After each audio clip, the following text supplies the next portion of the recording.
Hello and welcome to the Metapod Podcast, the Pokemon TCG podcast that revolves around the evolving meta. Another day, another week here now that we're back after the World Championships. I'm Jake, that's Sean. Sean, how are you doing this week?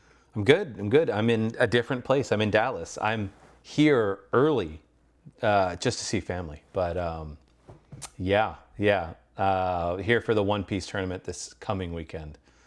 So very exciting. Are you playing in it? Yeah, the LCQ. Are Yeah. you playing in the LCQ? Yeah. So for anyone who doesn't know, there's the last chance qualifier tournament.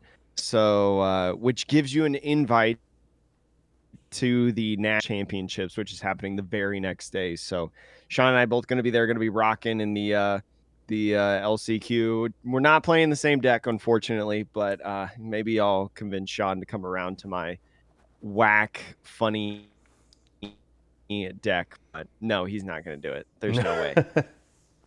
But anyways, we got a lot of news here for you in this. There were not only a couple different regionals that happened outside of North America, but also, Canada is, or I'm sorry, Monterrey is Italy. Is it? I don't know. You tell me. Is Monterrey not Mexico? There's a Is Monterrey in it Italy? Mexico. I don't know. Oh, yes, you're right. It is Mexico. I'm sorry. See, the problem with the American education system, I don't really know anything. But anyways, a couple different regionals happened around the world, and then also there's a variety of news alongside reminders.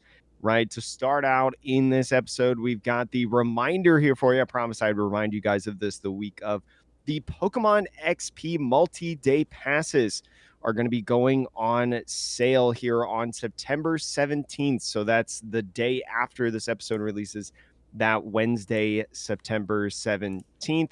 Again, if you don't know, the Pokemon XP event is basically like a convention outside of the World Championship. So it's basically like there's still a lot of stuff that we don't know about it, but in San Francisco, it's kind of running alongside the World Championships, and passes are going out really early for it. So stay tuned to PokemonXP.com for more information. I will have that in the Discord, in the show notes, in the description there for you for at least the PokemonXP.com website, and then I'll update it when the official link becomes live to be able to sign up on there. But again, that's coming out that's coming out on Wednesday, September 17th. I want to say 2 days, but we're recording this on Monday, which is not helpful to you all that are listening. But yeah, I plan on being there because it's in San Francisco, kind of right in my backyard.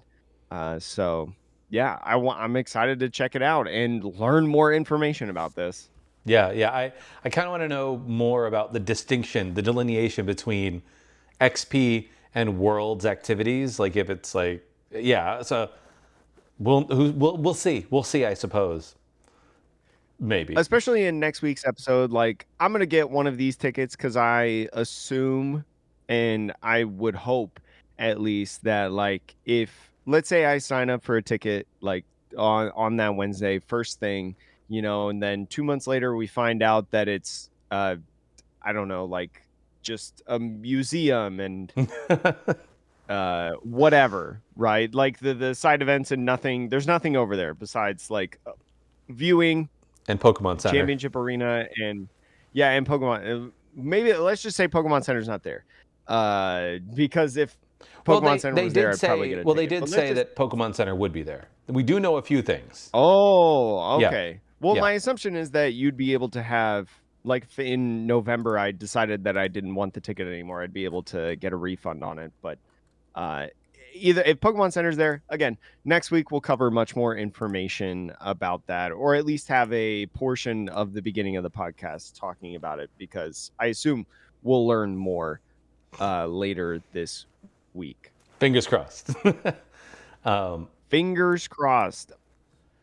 But we do have a little bit of news, and then we're going to go into those tournament results. And I think, Jake, probably next week-ish, we should start talking about Mega Evolution decks and deck list too. We should find some from Japan and things. But for this week, just a little bit of news and current format. Kicking us off, we are going to talk about the reveal of the Mega Battle decks featuring Mega Gengar and Mega Diancie, which I thought was a strange Mega Battle deck.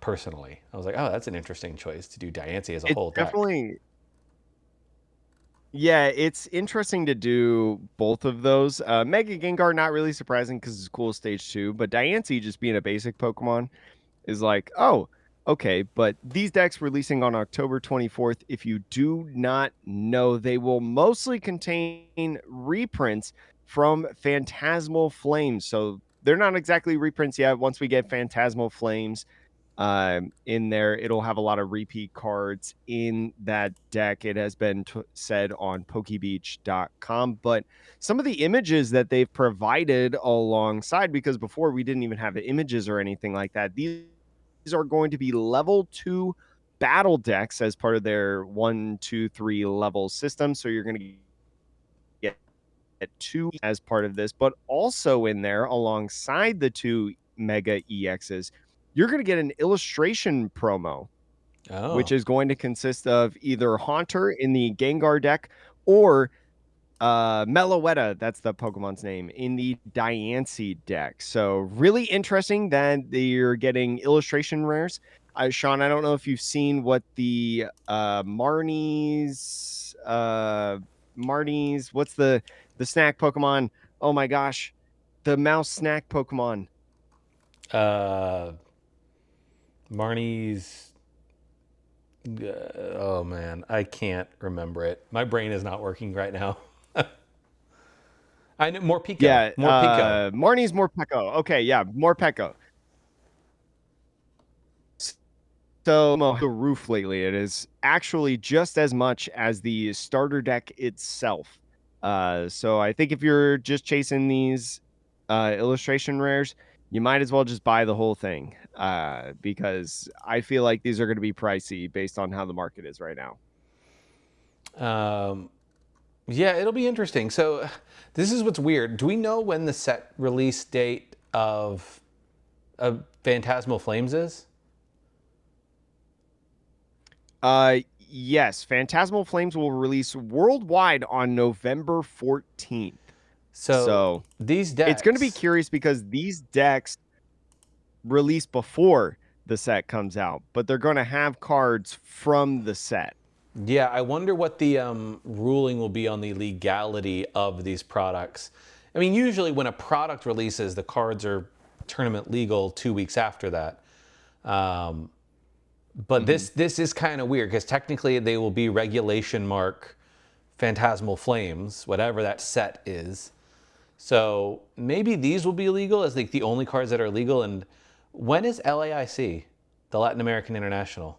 I guess I can jump there because we Latin actually. American International Championships are going to be on November 21st through the 23rd in Sao Paulo, Brazil. And you said Phantasmal Flames releases on the 4th of November or the 5th? 14th.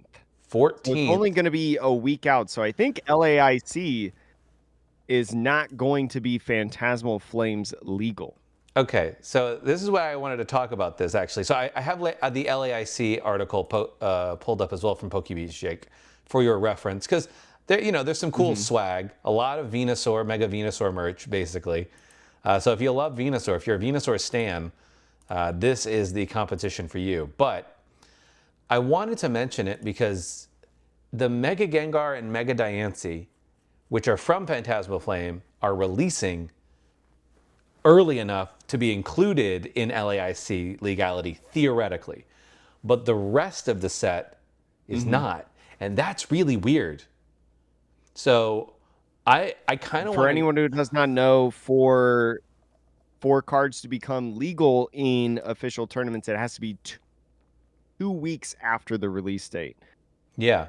So part of me wants to go out on a limb here and say that like I I either expect the Pokemon Company to come out and say that Mega Gengar and Mega Diancie will not be legal until Phantasmal Flames is legal, Mhm. or to come out and say that Phantasmal Flames will be legal for LAIC, only 1 week after release. Because I think it's I think that weird. would be kind of crazy if they did that. I mean, the 2 week rule has typically, it's just been sort of a generic enforcement. Like it's just 2 weeks, right? Oh, it's 2 weeks. It's 2 weeks. The Pokemon Company could come out and say it's legal 1 week after. If the only event that happens 1 week Hmm. after is LAIC, then it's like, oh, what? No harm, no foul. And they've done this in the past. They've had ICs be the first tournament that a new set is legal in. Like they typically try to do that so that they can Hmm. hype up new cards and hype up, XYZ. So it's interesting. It'll be curious too, especially because the Las Vegas regionals are happening on November 14th on the release day of the Phantasmal Flames set. And obviously, Phantasmal Flames won't be legal for that championship, right? Because the set will just be released. But as you're saying with LAIC, the Mega Gengar starter deck, the Mega Diancie starter deck, or I guess I should call them Mega Battle decks, as what they're called. Those would, in theory, be legal for the championship Sorry about as that. that is. Be really curious to see how they handle that in the future. It's going to be interesting, and we'll try to get you the rundown as that happens. But another thing that's curious about the LAIC swag stuff, if you do not remember, the OCIC championships were cut essentially. So a lot of people theorizing with the only two other ICs in the year that can happen, the European International Championships and the North American International Championships. They're theorizing that because this was Mega Venusaur or is going to be Mega Venusaur, the other two are probably going to be Blastoise and Charizard. Which means, Jake, EUIC will probably get Charizard, and NAIC will probably get Blastoise. Is that your prediction that EUIC is going to get the Charizard? Yes, only because of the order in which they will come out. We actually don't have That any makes information sense. about Mega Okay. Blastoise yet, but Mega Charizard comes out after Venusaur, so it would make sense that they would, in timing perspective, yeah. Mhm. So that's my guess. The EUIC championships, they are in February, and NAIC is going to be in July.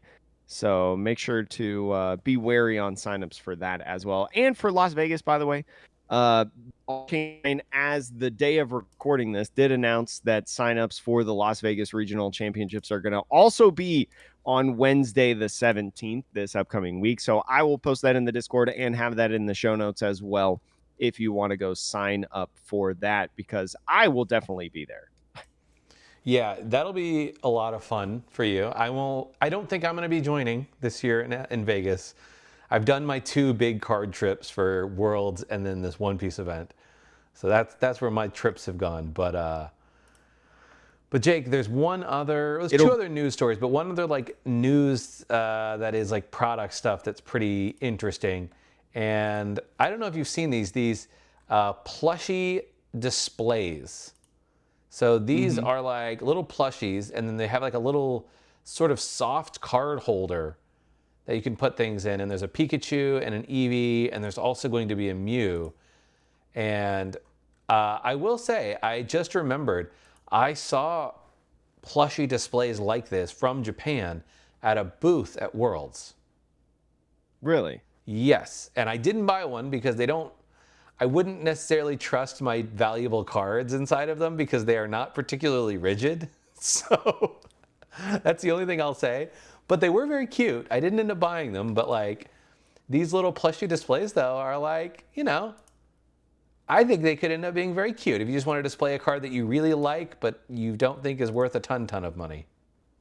So for all of our audio only listeners, basically what this is, there's three different variations. There's a card holder plush, which is basically like give a Pikachu or X Pokemon sitting down holding a frame. It's like just a fluff frame or whatever, and you slide your card in, and it's holding the card up, right? The keychain is basically that same thing, but smaller and meant for coin displays. So instead of a card, you fit your favorite coin inside of it, as the Pokemon trading card game has a variety of coins throughout the numerous years. But also, They have elastic plush bands, which is basically just a rubber band for your playmat that has a big fluffy Pokemon head on it in the center. So, to my understanding, you can get this right now at the Pokemon Center website if you can get through the queue line and stuff like that. The card display plushes are going to be $35 each USD.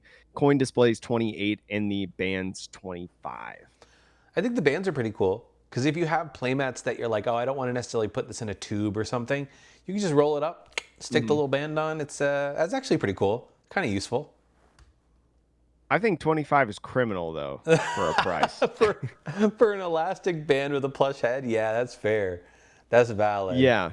Like I might as well just use a regular rubber band at that point, get the bag of a hunt for $5. You could get a plushie and then sew elastic in a band around the plushie, and it would still be less. And I'm like, Honestly, yeah, you legit you could do that. So I'm yeah. like, You could do sitting cuties.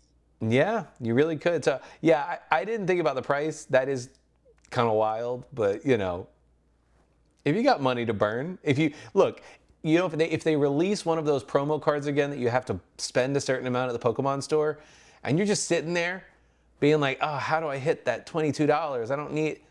Yeah, go for it. But And if Jake, you want to burn a hole in your pocket like I did earlier today, Phantasmal Flames, we got some reveals and things like that for that November release. It's going to be the smallest English set in years, apparently, as reported by PokeBeach.com on there. And Sean, did you end up getting any of the Phantasmal Flames stuff from the Pokemon Center earlier today? no, I didn't. I kind of briefly opened it on my phone, but from what I understand, people that want to buy on their phone, it's not really possible. Um, my guess is that maybe the queue system it's disincentivizes phones. So I've never been able to catch one of the drops when they're live because I can't be bothered to like drop everything I'm doing midday on a work day to do it. But Jake, you Yeah, I mean, so I got two ETBs. But the difference between us is that Sean technically has a job, and I'm technically under the eyes of the government unemployed. So that's the difference between him and I. But yeah, we got the Pokemon Center promo or just the ETB promo. It's a Char Cadet looking like at a stadium. Like if you imagine the Pokemon World Arena stadium, like looking into that, kind of like a cage fight of sorts or assumed Pokemon battle. So it was really cool to see that. And then they had booster bundles and booster boxes on the website and whatnot on there. But yeah, going to be a small set, Sean. you know what? I'm happy for that. I don't need another 300 plus card set. Um, I think it'll be interesting to see, given that it's a small set, what the Mhm. pull rates are going to be. Because it might be a small set in terms of unique cards, but like I don't know if it'll be a small set in terms of like illustration rares and SIRs and we don't have the full lists yet. So So we do know a couple things though. Phantasmal Flames will be the smallest regular set in years with 94 cards before the secret rares. oh, So, going to be interesting as well as 13 illustration rare Pokemon, 17 ultra rare Mega Evolution Pokemon EX trainer and energy cards. So, interesting that ultra rare is including the trainer and energy cards, along with 5 special illustration rare Mega Evolution Pokemon EX and supporter cards. hmm. And there's only 10 trainer cards total, only 4 Pokemon EX, regular Pokemon EX, and then 6 Mega Evolution Pokemon EX. So That's weird. it's going to be interesting. Last time we were this low, Undaunted in 2010 only had 90 cards I in mean, the main that's like set. So that's a different era. That's like just you know what? Pokemon Celebrations did that had not very many cards, right? well, this is a main set, regular I know. set. I'm This joking. doesn't account for the the small stuff. But around like after the secret rares and the illustrations and all that stuff, it'll be about 130 cards total. So kind of think of it like Crimson Invasion from 2017 that had 124 cards. So Jake, gonna be I'm really also curious. I like this kind of scale back. yeah. I mean, look, I will say I do like the old WotC era. In terms of Hmm. card set size and like because sometimes when you get to like the 300 plus cards a lot of the stuff in there is just filler, to be honest. Like I know people who like love collecting the whole set, but like it's a lot. But yeah, I will say like if they're gonna keep the same kind of hit rate, it could be very easy to pull play sets of certain just regular EXs. Hmm. So that'll be interesting to see. The one other thing I wanted to mention, which we may have mentioned last week, I can't remember, the um, Ultra Premium Collection for Phantasmal Flames got revealed. And did we Hmm. talk last week about how it's going to have that special illustration Charizard that was confirmed? Well, I thought we theorized that the Charizard was going to be in there. We did, but I Or think it no, was it was confirmed. actually confirmed. Yeah. Yeah, it was confirmed in there. So Yeah. we were correct in that like I wonder if they'll stick that cool text Charizard in the UPC. And lo and behold, that's exactly what they did because there was a leak of a different SIR Charizard that is going to be in the set. So I'm pretty hype about that because I'm hearing word on the street is that the UPCs there will be a decent amount of them. I will say that one person that I know, I believe the allocation they got was everything they asked for. Like there was no Hmm. cutback at all. So they might be printing a lot of it, which is good because if I want to get me 2 or 3 copies of that cool EX, I could theoretically do that for not $300 a copy. That'd be dope. Well, it's one thing for them to print an uber amount of them, right? It's another thing to be able to buy it at a decent price. That's going to be the big thing because who Yeah. knows? I'm hoping that things are cheap and things are fun, but continuously seeing prices and things like that. And I went to a card show this past weekend here in Vegas, a small card show, and I was reminded how I just don't really aspire to buy Pokemon product from anything but the Pokemon Center Yeah. right now. Yeah, that's fair. Um, Jake, one other piece of news before we get into the regionals. We did get kind of out of nowhere, we did get a ban for expanded specifically. And it is the Flapple from Rebel Clash. If you don't remember what this card did, I don't blame you. The ability on this Flapple, it says once during your turn, you can put 2 damage counters on one of your opponent's Pokemon. If you place any damage counters this way, shuffle it back into your deck. Um, the reason that the ban came right now is because, lo and behold, this new stadium, which allows you to evolve the turn you play a Pokemon, as long as it's not your first turn, would allow you to, in theory, do this, put 2 damage counters, shuffle it in, and if you had a bunch of nest balls and bug catching sets and ultra balls and in expanded you have things like Shaman and you can play Dedenne, you can play Crobat, you can play, Squawkabilly or not. Well, actually, it wouldn't work with Squawkabilly, but point is, you can play a crap load of cards. You could theoretically they said there was a way to like loop this to such a degree that you would Yes. knock out all of your opponent's Pokemon before they got a second turn, which is crazy and awesome. Yep. But Definitely like with donk decks and yeah, things of that nature, where they just have like an extremely aggressive, like all in draw, and you just loop the guy around and yeah, placing damage counters pretty strong. yes, The thing that was weird to me is like Forest of Giant Plants is banned, right? That's the original card that probably more or less inspired Forest of Vitality. We talked about it on the podcast when this trainer card was first revealed, but there's still like cards in expanded. Like I think of Decidueye GX, great Pokemon during like 2017, 2018, maybe a little bit of 2016, right? In standard, also has an ability once per turn, put 2 damage counters on one of your opponent's Pokemon, but you don't have to shuffle it back into the deck. So that's it's the kind of difference.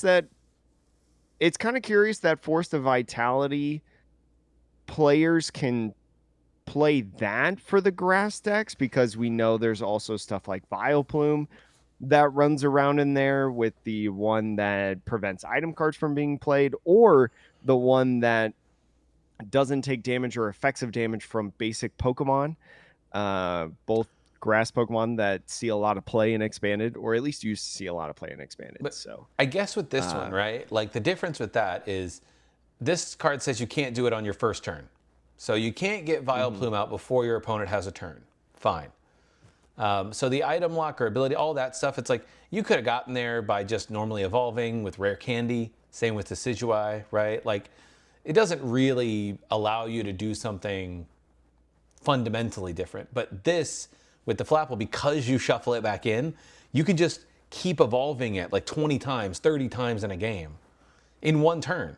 it just I just thought it was so interesting that why didn't they just ban Forest of Vitality? My I don't guess know, and keep is that they Flapple in. really want people to be able to play around with this card. It does say that they're still like keeping an eye on it, but Yeah. they see a clear combo here and they're like, oh, okay, let's get rid of the flap. To be honest, the Flapple that nobody plays and nobody will miss because it was Mhm. never intended to be used this way.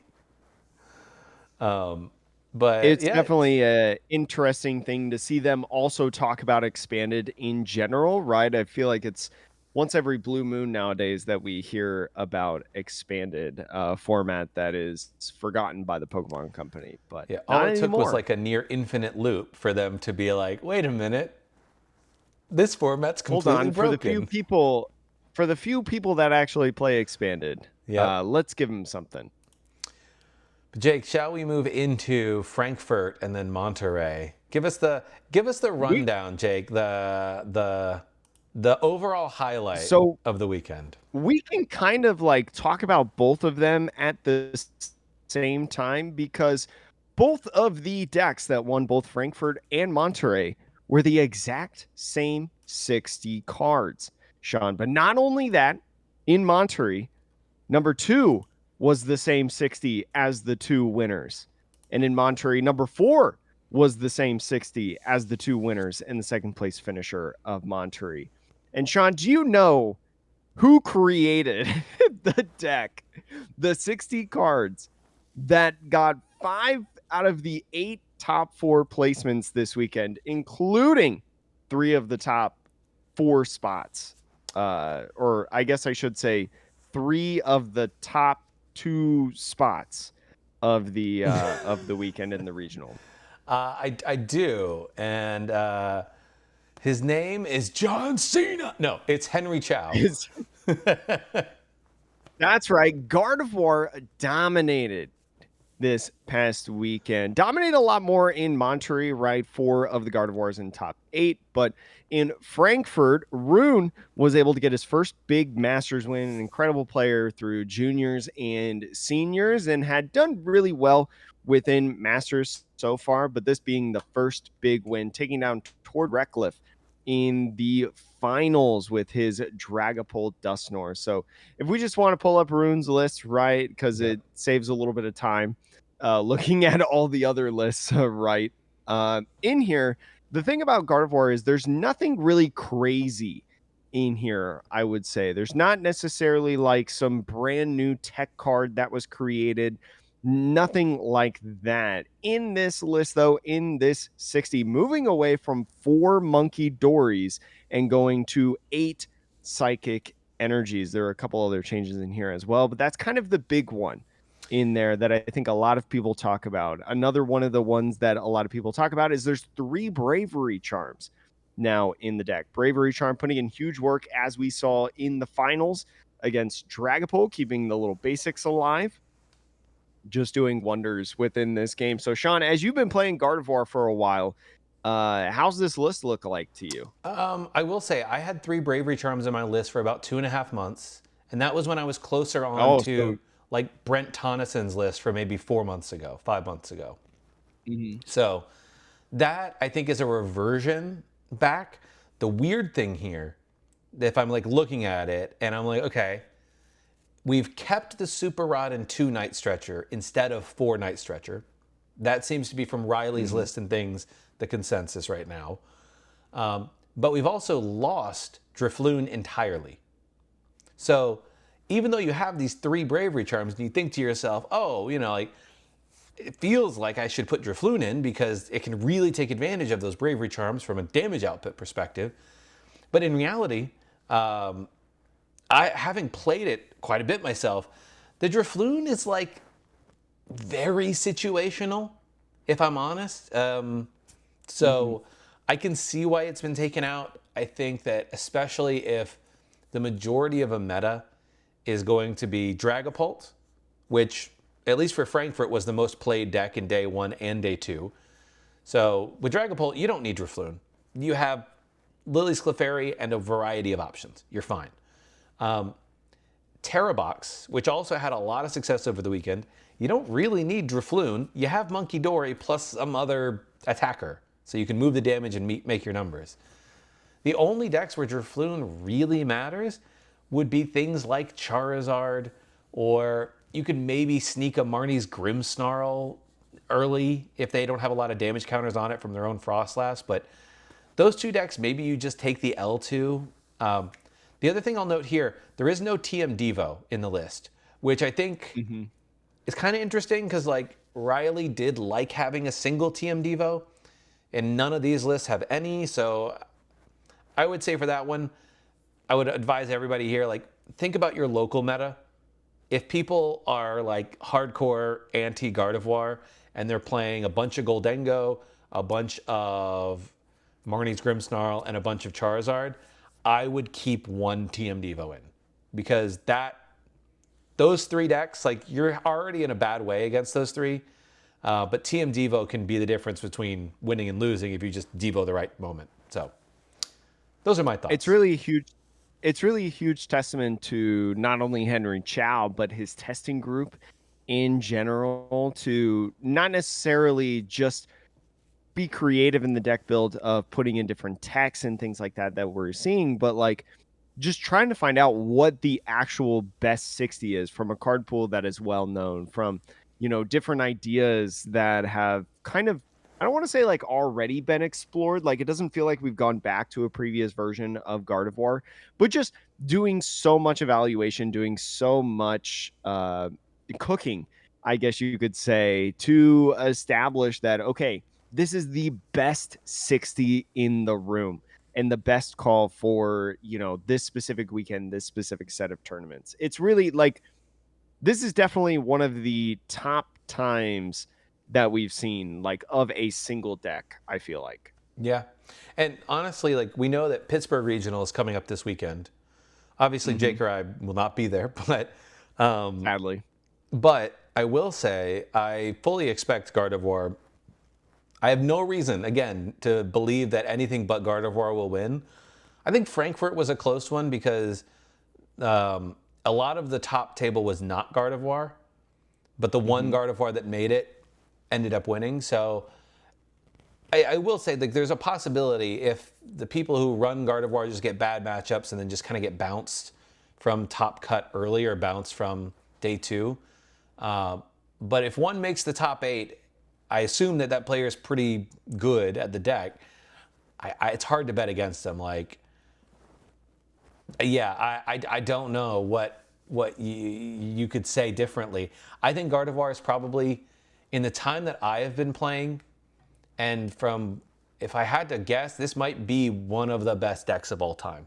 Gardevoir have won the most prize money so far in its regulation, beating out Lugia V Star. But the only other deck that I feel like could be well, I don't even know if it'd be considered a deck. I just think of like X and Y era Mewtwo Wars, right? Everybody played It's true. Mewtwo EX. Everybody played double colorless energy. So I feel like that might be one of the more dominant cards of all time, or like Seismitoad or something like that. Yeah, But Seismitoad was strong. definitely I will say that Gardevoir is on a generational run now. Definitely in the conversation. I mean, even whatchamacallit, if Enzorark, not Enzorark, just No, and Zorark Zoroark GX. GX. Yeah, No, just regular Zorark GX. Zorark GX, if it had the prize money that it did now, would that have yeah. eclipsed Gardevoir in a sense? So definitely unsure. But one of the people that was targeting Gardevoir was Tord Reckliffe with his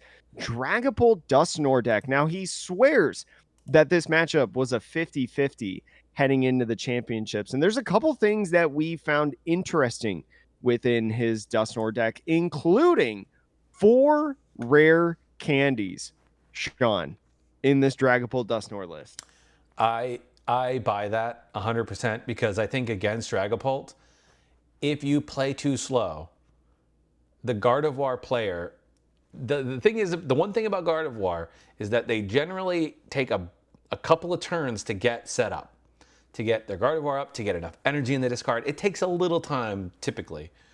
So if you can beat them to the punch, I think that's one of the only ways you can win. And then outside of that, being able to quickly establish a Dusclops or a Dusknoir. Yeah, I fully agree with that assessment. Yeah, being able to manipulate your damage counters. Got a Hawlucha in there as well. I know Hawlucha has definitely been an on and off choice Two in Badoos. Dragapult decks. Yeah, two, but I think Dragapult's like one of the only decks that has consistently been two Badoos. Has it been two? Because Maybe. almost every single turn one that you're doing within this deck, you're shoving Badoo in the active and using Itchy Pollen to buy yourself some time as you're saying, in a lot of other matchups, a little bit slower in a sense. So having the ability to speed it up is really nice. Also runs 2-2-2 split line of supporters of Boss's Orders, Hilda and Brock Scouting, which I thought was really cool, especially the Hilda getting a Yeah. little bit more flair as one of the more recent and better cards out of the black and white set. Yeah. Hilda's going to be a very good card because you get any energy and a Pokemon, right?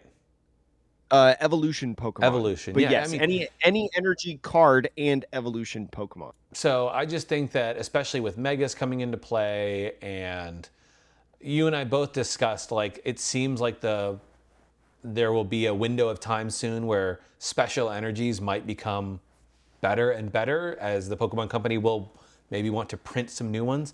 I think Hilda will be a pretty good card theoretically. Yeah, so it's a cool deck. Maybe Tord is right. Maybe this is a 50-50 matchup, and he just didn't, like, the Gardevoir player just set up a little too quickly for it. Could be. I just, if I'm playing against a skilled Gardevoir player and it's 50-50, maybe if I'm Tord Reklev, I feel good about that. But I'm not Tord Reklev, so I don't feel good about that, even if the matchup is theoretically 50-50. I will say in the finals, I did watch the finals. It did go to 3 games. Toward the end, ended up getting one of the games before Rune got him in game 3. But the game that was game 2, I highly encourage everybody to go in the VOD, watch game 2. It's one of the more wild Pokemon games that I've ever watched. In game 2, Ryan prized both of his Gardevoir EXs, uh, which caused a lot of chaos in the beginning of the game. So really utilizing Lily's Clefairy, right, to use that attack for knockouts, really trying to force out a Dusknoir Curse Blast or Dusclops Curse Blast pop to be able to get an extra prize card, try to find the Gardevoir EX. And through that time as well, getting close.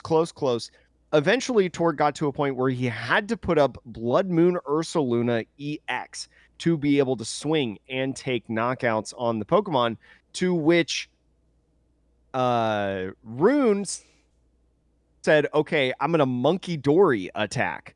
Sean, do you remember what Monkey Dory's attack does? Jake, I use Monkey Dory's attack every other game. No, seriously, it's Monkey honestly, the Monkey Dory attack is no joke, one of the better attacks in the deck, especially if the thing that you're hitting into, if you have no way of OHKOing it, right? Let me just send a monkey up here. Let me just do 60 and confuse you.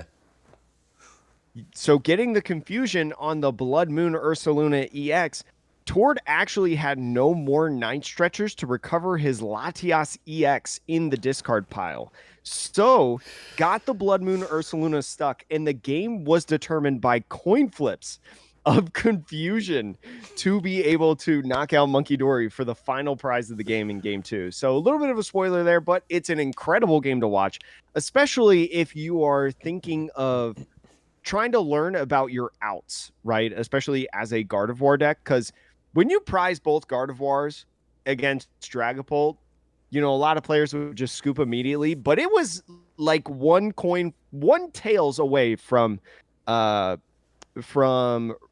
Rune winning that game too. It was incredible. It was very well done. I will say this too. When the Gardevoir player does not see any Gardevoir EX and it's only a tails away from winning, no shade on Tord, but I would not call that a 50-50. I'm like, Well, there was a lot of I'm moments sure. as well where he just like whiffed what he needed. Like there was one time that he was digging for Neo Upper or any attachment whatsoever, and he just did not find an attachment at a certain point. So Yeah. a lot of things went in Rune's way that game Yeah. to Fair. be able to stay in for so long, but still the point of, thinking on the fly. It was one of my favorite games that I've ever watched. I was talking about it in Discord with some of the people in the general of like, what the heck is happening? Craziest game of Pokemon I think I've watched in a while. But anyways, Sean, there are some other decks that we can talk about in here. One of them that I thought was real cool in top 4 of Frankfurt, it's a Dragapult Blaziken EX deck. I know we got Blaziken EX fans that are in there. You got your typical Dragapult line in there. You got some Monkey Dories, right, to be able to move damage counters, but you got Blaziken EX. Blaziken EX Stage 2 Pokemon has the ability of once during your turn, you attach a basic energy card from your discard pile to one of your Pokemon. It's a really easy way to be able to get those consistent attachments on Dragapult, right? Because of outside of Neo Upper Energy and Crispin, you don't really have a way to get a one turn ready to go Dragapult with no energies on it prior. And a lot of people are dropping Crispin in the last several weeks in the game. So really cool to see this Dragapult Blaziken secret box list. A couple funny things in here, Sean. Yeah.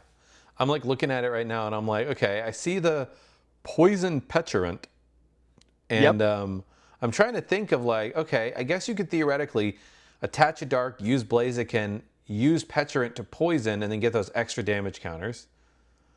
I see the Chi Mm-hmm. Yu as well, which is cool because like you need 2 fire. So in theory, you could attach and then use Blaziken to get the second on. And that Chi Yu is sort of the perfect response to a Goldengo, which I think Dragapult sometimes has an awkward time against Goldengo. So now you have like a Pokemon that hits for weakness that's a one prizer. And then this Mm-hmm. last one, Jake, give us a rundown of what Elgium does. Elgium, I can never remember how to pronounce it.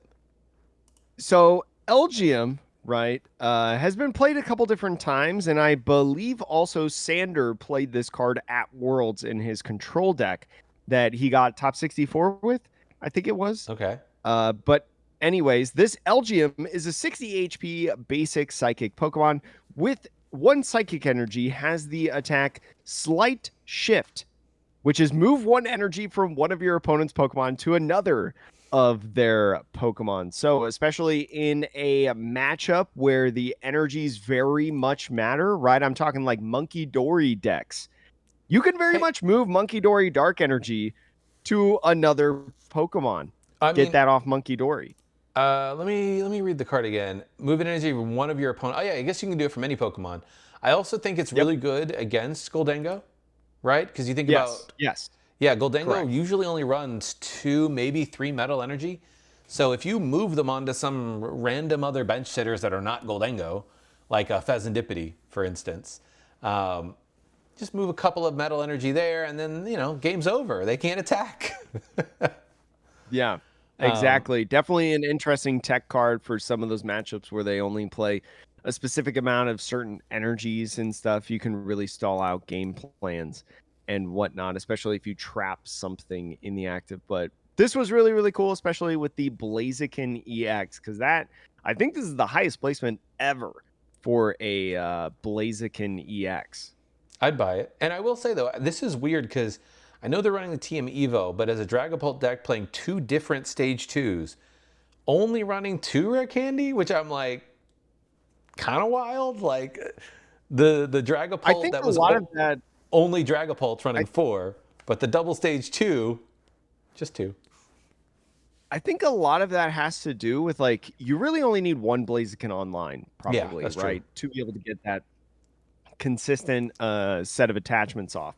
With the Drakloak, right, in the Dragapult line, the Drakloak is super good to have. So you normally don't really want to skip that evolution. And with 4 Arvins in the deck too, you can Yeah, find rare that's candy true. pretty easily, right, to be able to have in there. So I think it kind of makes sense probably once you play a lot of games with this and once you get a lot of practice in. Because I do agree, looking at 2 different stage 2 evolution lines, you're like, wait, 2 rare candy? But it kind of makes sense, Yeah. especially with TM Evo and Secret Box.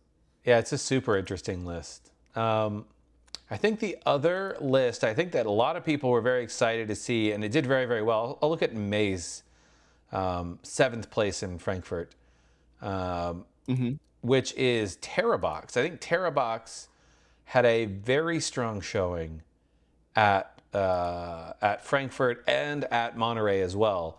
Just kind of all over the place.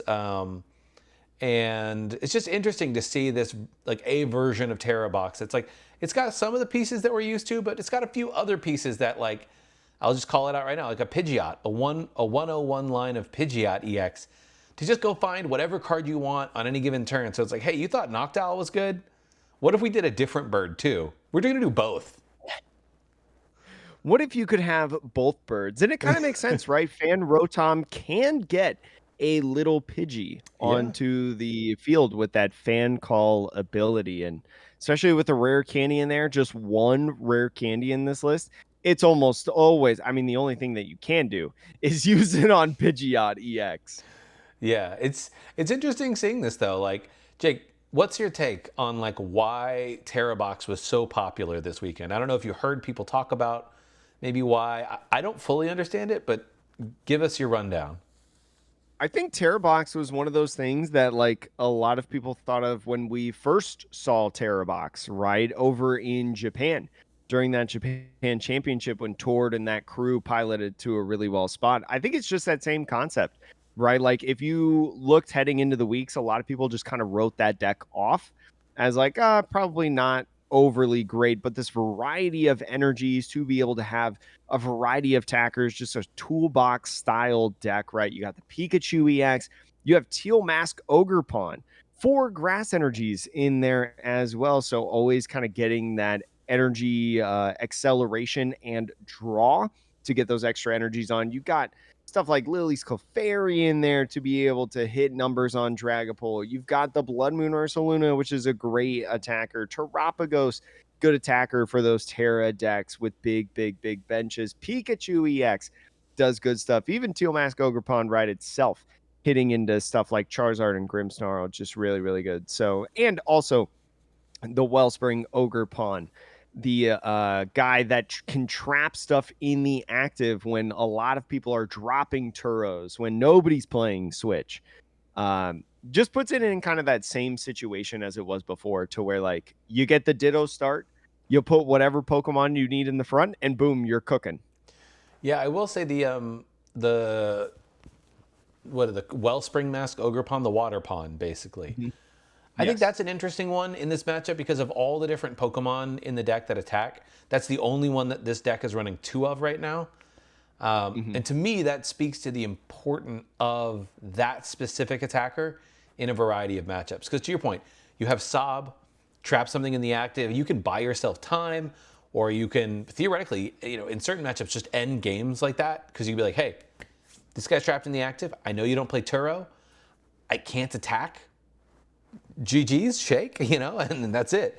But also, I think I was thinking about this deck with like, okay, what do you do against Gardevoir if you're this deck, right? And I think the answer is that Water Pond. You need to, because Gardevoir right now is not playing Shaman. So get There's that a Water lot of Pond decks right out. now not playing Shaman. Huh? There's a lot of decks right now that aren't playing Shaman. Yeah, I mean, I think in terms of like, okay, the Teal Mask can hit weakness on the dark decks that evolve. The Lily's Clefairy can help you hit weakness on Dragapult that evolves. There's a lot of decks that can that you have weakness coverage to, but there's not really anything that gives you good weakness coverage against Gardevoir. So the question is, like, how do you get the upper hand there? And it's the water pond. It's sniping a couple of Ralts early game, or just taking extra prizes like that, or sobbing Pheasantipity that they put down, which they really shouldn't be. Like that kind of stuff is how you take those wins. So it's interesting to see. It's a very thoughtful deck. I think as linear as you might think it plays, because it's mostly a basics deck. I think it is a very thoughtful toolbox, more thoughtful than Joltik box, in my opinion. It's definitely interesting, and I believe a lot of the water pond decks that were played this weekend were pretty much all playing different lists, right? There was another player that was playing Brock Scouting and Iron Leaves EX in their deck within that top 8, and then we saw in the 9th place list as well, we saw Ends Plan and Volcanion EX, Sean, which is pretty crazy. But with Volcanion EX, you're able to one-shot Gardevoir in a lot of situations because of that ability to burn, which helps your Pikachu EX be able to get that extra damage that it needs. So really cool stuff with the Wellspring Ogre Pond players this weekend. I love, Jake, seeing Ends Plan in a list. It's because, Mm-hmm. to be honest, it's just Poppy. I think Poppy is just better, Yeah. right? I'd have to re-look at Poppy. I also know that Poppy also moves energies. Mm-hmm. Um, it's move up to 2 energy from one of your Pokemon to another one of your Pokemon, It's and then just inherently, Ends Plan, it's better than Ends Plan. move up to 2 energy from your bench Pokemon to your active Pokemon. So yeah, I mean, I guess Poppy is in theory just a better, or actually wait, does Ends Plan no. So End's Plan allows you to move 2 energy from multiple bench Pokemon to the active spot, whereas Poppy, you choose Oh, one Pokemon to move 2 energies. So I guess it would really just depend that's on what you feel interesting. like is a more what happens more situationally. Yeah. Um, so I I guess can see this why list End's Plan, yeah. This is playing one copy of Glass Trumpet. So if you have Yes. Trumpet and Teal Mask Ogre Pawn, that's 2 energy on different Pokemon that you can then send. That's interesting. That's a cool nuance. I hadn't thought about that. So I do think there is some, I guess, situational reason to play one over the other. Yeah.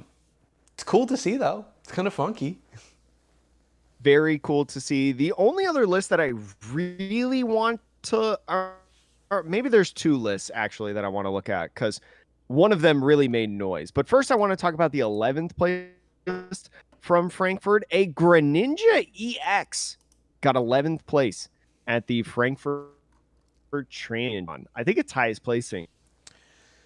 Yeah, it definitely would be the highest placing. For those who don't remember, Greninja EX, I personally thought it was a pretty dope card when it came out, but it just didn't have the support it needed. But it is a Mm-hmm. Terra type Pokemon, 310 HP, fighting type Greninja. So that's kind of interesting. But it has 2 attacks. The first, for 1 water, you may search your deck for a card, put it into your hand, then shuffle, and you do 170 damage. So 170 and fetch any card out of your deck that you want.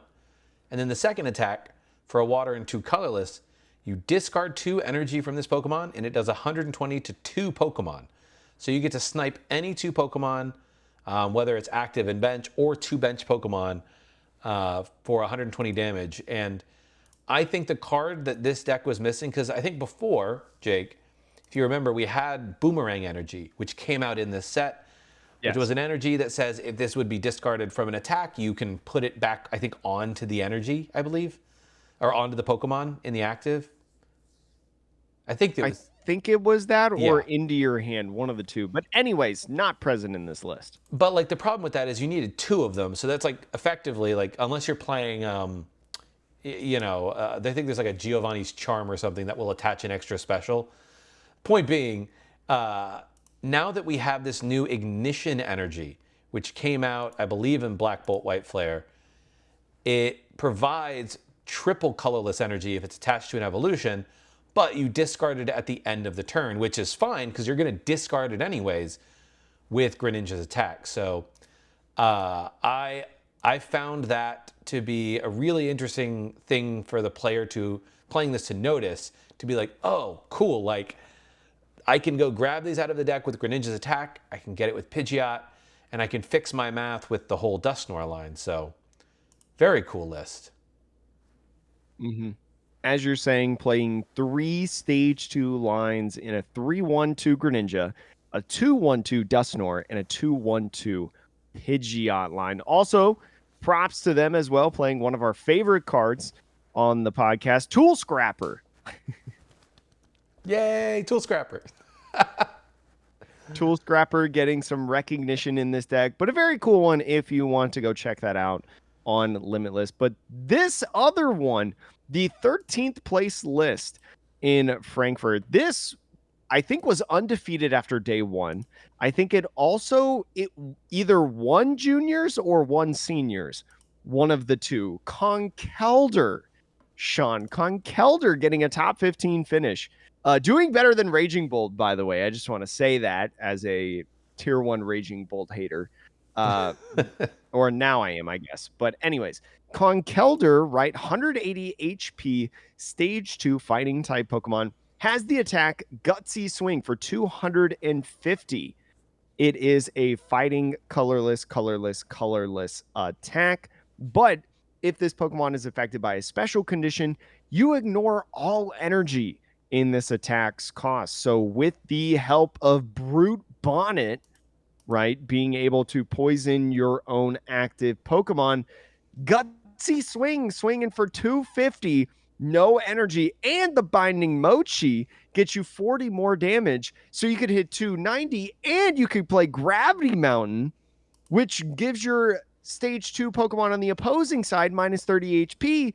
So you're one-hit KOing stage 2 EXs like Dragapult, like Gardevoir. Like Charizard EX.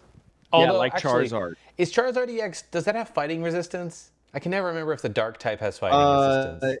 no, dark type, it wouldn't have fighting Okay. resistance as a dark type, no. So, but yeah, so because the math actually, it's 250 plus 40 with Binding Mochi, 290, plus 10 because you poison yourself and the opponent's active with Brute Bonnet. So that's 300, Correct. and then the minus 30 is 330. So yeah, super interesting here that you can also play this. And the whole idea here, you're playing it with 3 Jet energy and 1 Legacy energy. Oh no. Enriching energy. Oh, enriching. Is that the one where you draw 4 when you Yes. attach it? Yes, so playing the God. Dunsparce in the deck, which I love. Also part of Sanders' control list at Worlds, right? The Dunsparce, if you do not know, with the runaway draw ability. Once during your turn, you may draw 3 cards. If you drew any cards in this way, shuffle this Pokemon and all cards attached to it to your deck. If you Dunsparce in a turn and then attach the enriching energy to it and use the Dunsparce ability, that's 7 cards, and your Dunsparce goes back into the deck with the enriching energy. Yeah, that's crazy. The fact that it's crazy to me. I had never processed that the enriching energy into Dunsparce combo worked, that you could keep Yep. using that ability, like that attachment. I'm like, that's actually dope. That's cool. I If you like that. if you want to see the like Dunsparce enriching energy kind of loop stuff, definitely try to watch someone play Sanders control deck from Worlds. I've personally played against it at locals. One of my buddies was playing it, and it is awesome to watch. But really, really cool to see this combo move into Conkelder and really make some noise within this, right? You have an interesting lineup of supporters as well, playing 4 Hildas in this deck, with evolutions being so important, right? With Conkelder being a stage 2. You got the Dunsparce in here, right? Being able to draw a Pidgeot EX as well. A lot of Pidgeot EX decks, Sean. Yeah, I mean, hey, it's a good card. Yeah, being able to get those out and just continuously draw cards is so fun. You also got Sacred Ash in this deck to shuffle 5 Pokemon from the discard pile into your deck, which I thought was interesting. But 4 Hilda, 2 Boss, 2 Arven, and 2 Colress Tenacity. Yeah, it's cool. I mean, with the attack of the Conkelder, it is you're just doing so much damage that you expect to take two prizes every time you attack, Hmm. which is interesting, and I think it makes sense because you're like, okay, in that case, like I really only ever need to attack three times. In a perfect world, with your boss's orders and all the things you need three attacks in a game. That's your perfect math. Sometimes you might need to take four, but the point is, I think that's what kind of makes this work is that you're not two-shotting. I think that's the challenge that a lot of single prize decks, especially single prize decks that are stage twos, the way that they struggle is like you can only get so many of them in a game realistically. And Hmm. so knowing that like 3 to 4 attacks is all you'll ever need to close out games, I think that is what makes this work, the math part of this. Um, It is so funny too, because this deck's not playing counter catcher at all. So just as you're saying, just take the knockouts. This deck kind of fully expects to be in the lead like the whole game. yeah. I will also say what's It's interesting awesome. about this is I'm thinking about like, is this gonna be good post mega evolutions? I think that's because I think it gets tough. because you're right. The math here is perfect for EXs. Well, Megas, all of a I sudden you're mean, like, oh, here's the thing. If you can consistently get that attack off, and with Blood Moon Ursaluna, the megas are 3 prizes. That's it's only true. 2 knockouts. So it's like maybe. I It's don't know. true. I'm just trying to think of like what would you do because it's cool that somebody has like basically discovered this deck at the end of this Yeah. format almost, and I'm like, oh, how do we keep this train going? So I don't know, I don't have the answer, but you'd want to find some way to like sneak that last little damage on the mega, um, either when you attack or Mhm. on a later turn to make like a 5 prize turn. Like I don't know how you do it, but that'd be dope. By the way, it also won in juniors the exact same 60. And in the juniors finals as well was uh Okie Dokie Conkelder, by the way. That's And the cool. Okie Dokie is the little basic fighting one that's not an EX. So Oh, and okay. I wish we could have watched the juniors finals because that sounds incredible. Just seeing two non-rule box Pokemon beefing it out with each other that we've like never seen before. Very, very fun. Well, Jake, I think that's all the deck lists we're going to talk about today. Mhm. And I think we have a couple more. We have like Pittsburgh, and there might be another regional before Mega Evolution is technically legal. But did you get to go to any pre-releases? Because we talked about it. No, I did not go into any pre-releases. I could have had the opportunity to get in one. I was just like, nah, like I'm trying to, but as of right now, I'm, you know, keeping my money to go to Dallas Card Fest, and then I'm trying to keep my money to go to Vegas Regional, and then I'm trying to keep my money to go to get an OP13 case. So a lot of stuff going on for me right now. So I was like, you know what, I'll just hold off and buy a couple singles. I will say I got to do a very small regional, not regional, a pre-release. Regional, you did a regional. A Oh, small okay, yeah. regional, Jake. It was great. No, a small pre-release. It was a lot of fun. It was a lot of fun. I it was nice. It was fun opening up the kits and seeing 3 prizers again. I don't know. For me, that was like a little nostalgia hit to like the Mhm. tag team era. And I did pull in my first pre-release kit Mega Kangaskhan, so I had a 3 prize basic baby, and I was like, "Oh, GX era, we back." It was. Yeah, you were telling me, Sean was telling me in DMs how broken Kangaskhan was. I Just mean, being able to draw, draw, it's draw, draw. every turn. You stick that boy in the active, and then every turn you're like, oh, guess what? I draw two. And then your opponent's sitting there probably with a bricked hand because it's pre-release, just like envious of the fact that you are doing 200 plus damage. The funny thing is, Kangaskhan's attack, you roll dice to see how much extra you do. I never needed it.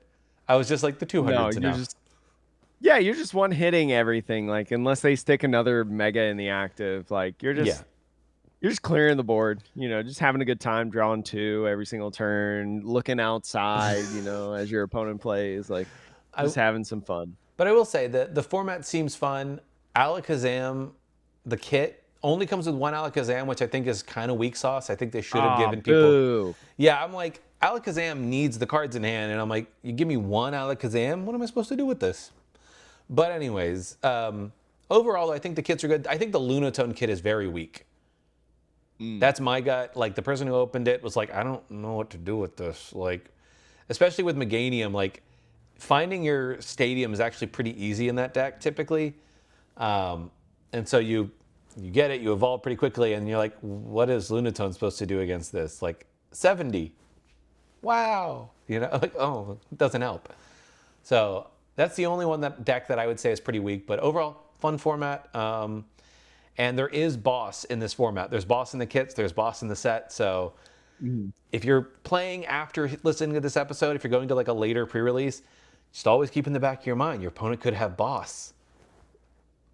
If there's something on the line for winning, definitely think about that. But if not, just have Yeah. fun. Well, hey, one of my opponents had a Mega Abomasnow in the back, and they were just getting ready to power it up to take a crazy shot. And I was playing I had the Meganium deck the second time, and I powered up a Executor over the course of a couple turns. I just waited it out, and then I was like, okay, promote, boss the Mega Abomasnow, do 400 damage, and it was just like, Free oh prize. my god. Let me just take all of these prizes real Right. quick. So, anyways, I just wanted to mention it. A lot of fun. So, yeah.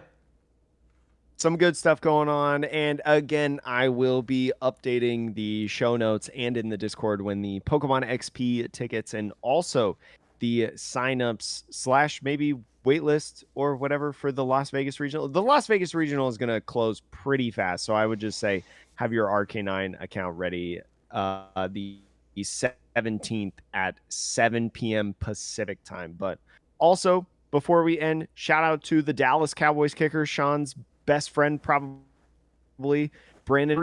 He carried my fantasy football team this week. Yeah. One of my friends is Brandon Aubrey's sister-in-law. So, Oh wait, really? I was just joking about being your friend. That's cool. I've never met him. But you know, I want to arrange that's an that. in. I got to arrange the meeting with the best player on the Dallas Cowboys because I don't care what you say. Brandon Aubrey is the best player on that team now that they traded Micah Parsons. That's all I'll say.